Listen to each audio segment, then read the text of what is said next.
Welcome to week 2. You have a lot of videos to watch this week, so I'm going to try and make the PowerPoint instruction pretty short. I was going to discuss universal design for learning for you, but we have so much to cover this week that I'm going to actually wait and talk about this later in a future week. I do want you to know about literacy statistics. In 2007, this is 10 years ago, the National Center for Education Statistics released that 1 in 20 adults in the U.S. is not literate in English.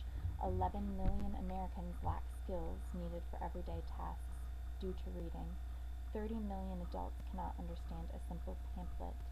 And adults with the ability to perform complex reading tasks made an average yearly salary of $50,000 in 2003, and that's 28,000 more than those who did not have those reading skills. Why is this important? Because literacy affects so much. 2/3 of students who cannot read proficiently by the end of the 4th grade will end up in jail or on welfare. K through 3 is when we really focus on learning to read. 4th grade on is when we really focus on reading to learn. So it's so imperative that we really get those kindergarten through 3rd grade reading skills. What is content area literacy? Well, that is pretty much the subject knowledge, what, the literacy strategies, how, and why, the social context. We're going to talk about for a little bit the social context. For what purpose do we prepare our students to be literate? Well, there are a lot of different kinds of literacy skills needed today. The majority of our students are involved in media literacy, which is literacy that comes out from the media. Numerical literacy involves reading graphs and understanding of word problems. Library instruction literacy used to be more card catalog, dictionary skills. Now that includes website on top of media literacy. That would include websites such as Google or search engines. Traditional literacy is what we think of as far as books, and computer literacy and library instruction have now kind of merged, but computer literacy is pretty much anything you are able to find online. So, bibliophobes. Right now we're struggling a lot with students because youth are engaged in less leisure than ever before. It's not seen as cool to read books, and books may be seen as really irrelevant in a technology-driven world where text-to-speech is so frequent. Understanding and reading literacy, audiobooks are so prevalent. So why do we need to learn to read? Well, most jobs call for both literacy and computation skills.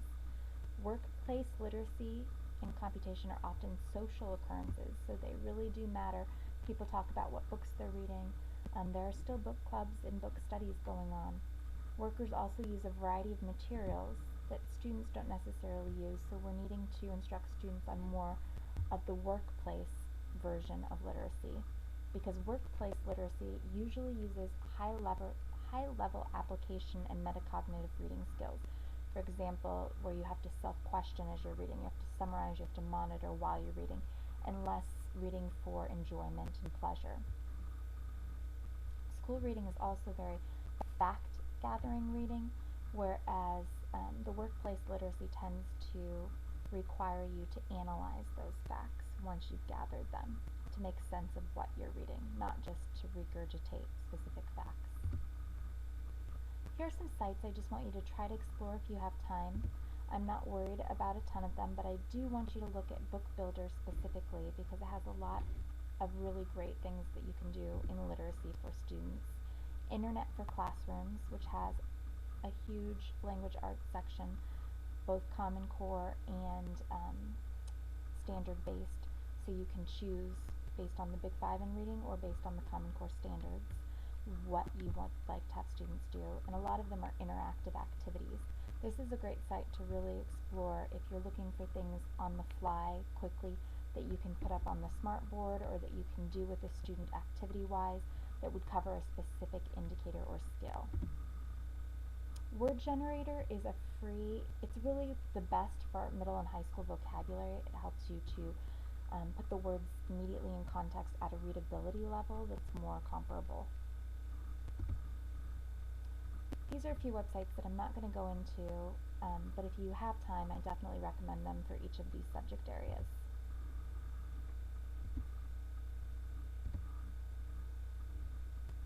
And the final one are ways to create more interactive literacy sites providing videos for students, as well as GraphJam, which can provide literacy charts that we're going to talk about later. There are apps to find exactly what you're looking for. You're going to do a little bit of that in your question today, but here are some resources of where you can find an app for specifically what you're looking for. We're also going to explore a little bit of the ELA piece, but we're not going to go into the Carnegie Library. So if you missed that, or Due to Learn, or Choices for Learning in today's, you might want to check out these resources. The Best Evidence Encyclopedia is also a good resource as far as helping you know what data-driven things are happening in instruction.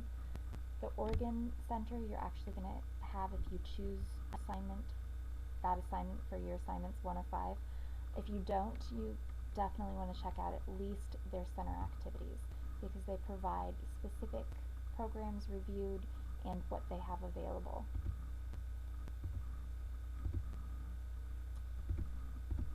We're not going to make it to the others because we're running out of time, but these are just good sites to help with response to intervention, universal design for learning, and some of those specific readplease.com, texthelp.com, streaming discovery education, and the representing material will assist with those, especially older readers who have yet to develop the literacy skills to get them to enjoy reading. Alright, you have 3 more videos, that's why this one's so short. Be sure to read the PowerPoint and watch all 3 following videos on top of this one, so 4 total. The first video is going to be an example of a multisensory lesson. The second video I really want you to pay attention to. It's an example of a demo of the Barton instructional method being used. And then the final video on there, I believe, discusses specifically alphabet knowledge and how to use things around the house to help in developing that alphabet knowledge.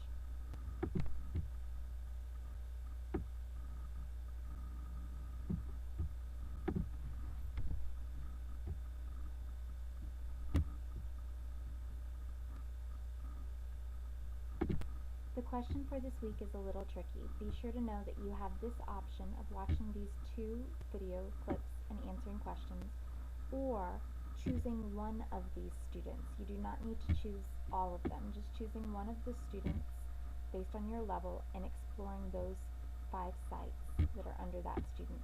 If you have iPads and you want to do the second portion, students 5 through 7 use iPads. The other students are using websites, but just choose one student and complete the task. And that's what's the question this week. And then